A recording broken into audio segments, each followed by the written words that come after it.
I'm BJ Kissel, and this is the Inside Scoop presented by Tostitos.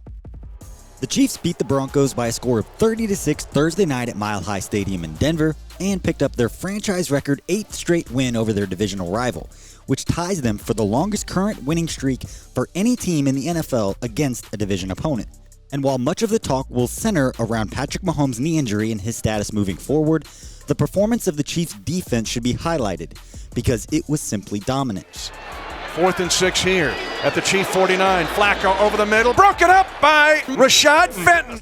Here's a rundown of the group's best performance of the season, which wasn't seen as a statement, per se, in their eyes. Just simply a checkpoint to show they're on the right track to where they always expected to be. The Chiefs allowed only 6 points on the night, which came on the Broncos' first drive of the game.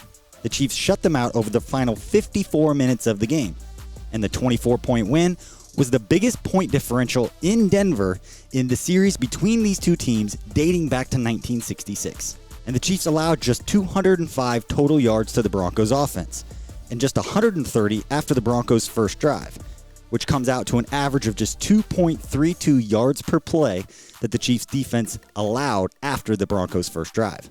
And with so much talk about the Chiefs' run defense going into Thursday night, facing a Broncos team that ranked in the top half of the league in rushing, and featuring two running backs who both ranked in the top 12 in the AFC in rushing, and both were held under 3.6 yards per carry on Thursday night, as the Broncos had just 71 yards on the ground total.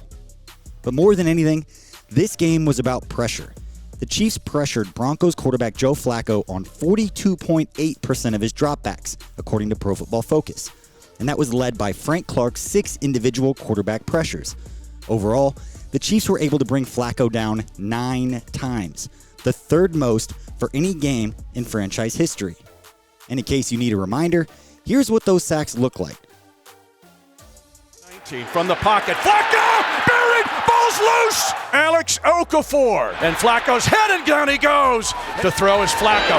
Again being pressured. He's hit. The ball's out. The ball is picked up by Ragland. Touchdown! Kansas City! 5:55 to go. Flacco goes down again. Flacco pump faking. He's going to be sacked for a 5th time. Sacked this time. And Frank Clark gets the sack. Flacco under pressure goes down again for a 7th time. And it looked like this time it was Emmanuel Ogbah. Now he's being pressured again. Down he goes, and a sack, and a hold it appears. Frank Clark gets the sack. Flacco in the pocket. Pump faking. Down he goes again. Now Ragland's got one. And the sack parade continues.